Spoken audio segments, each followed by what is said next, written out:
Cosmic evolution. So I think it's really cool to think about the entire cosmos as a single evolving entity. This is a way to think about it. I'm not saying this is what it is, but when we think about something, we're removing ourselves from what it truly is anyway, because we are using symbols to conceptualize something. And those will always be much more limited than the actual thing it's trying to represent. So if we think about the whole cosmos as this one evolving entity, we can see that evolution isn't just biological. We can notice that as time moves on, everything is evolving, everything is changing. And even the biological organisms that change, they change in an environment. And the environment and the organism is, if you think about it, is really two sides of the same coin. So the organism can't exist without an environment. And without an organism, who's to perceive such an environment and to give it any existence at all? So you could think of this as one system. The organism and the environment, you could think of it like a system that is in flux with each other. But we can see, even when it comes to evolution of the cosmos, when it comes to the different events that have appeared to transpire, with the birth of stars and planets, and the expansion of space-time, and the models of things like the Big Bang, and different physical laws coming to be over apparent time.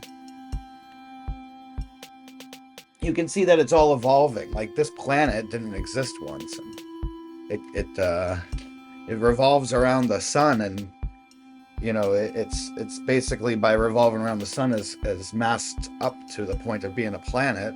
The sun didn't always exist. A lot of the materials that are found in our solar system actually came from other suns that have been created and exploded, and all of it is just flux, and it's moving around, and it's evolving into something new, right?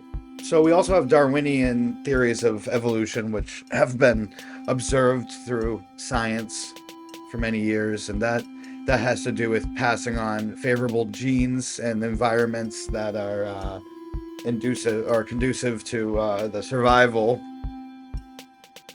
of the offspring. So basically, with the regular evolution, you have something like survival of the fittest, where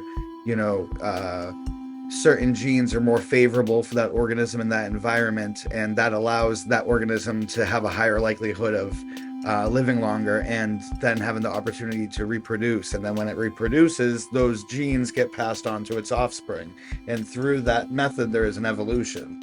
Well, I'm going to say that yes, that's observed to happen, that appears to happen, but that's just one example of this giant entity called the cosmos, which is evolving through many different means. If maybe even infinite different means, there are interplay of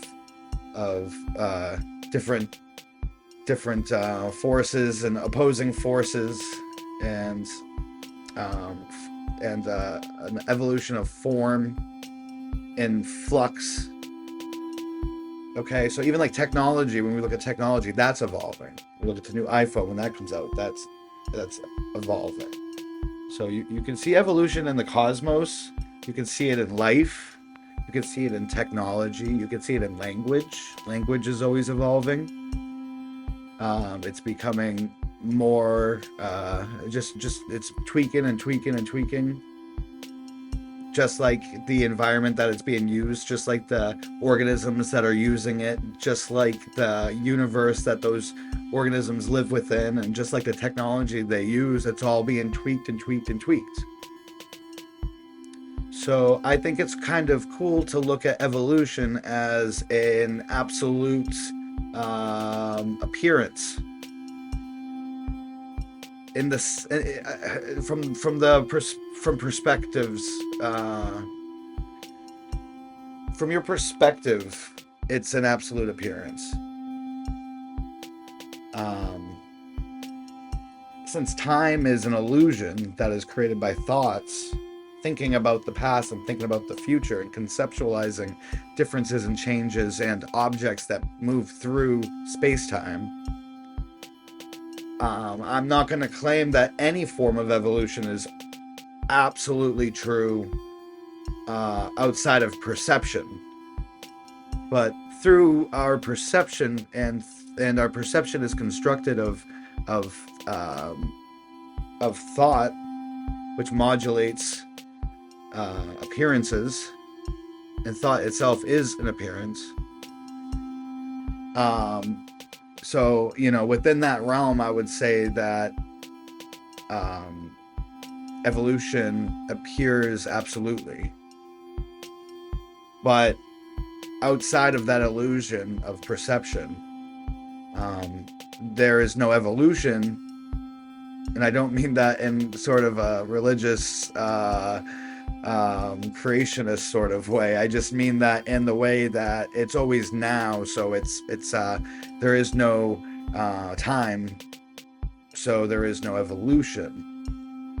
But in a sense, there's it's almost like two different levels. There's the absolute level and there's the relative level. And the absolute level, there is no evolution, but on the relative level, evolution is absolute, which is kind of a paradox.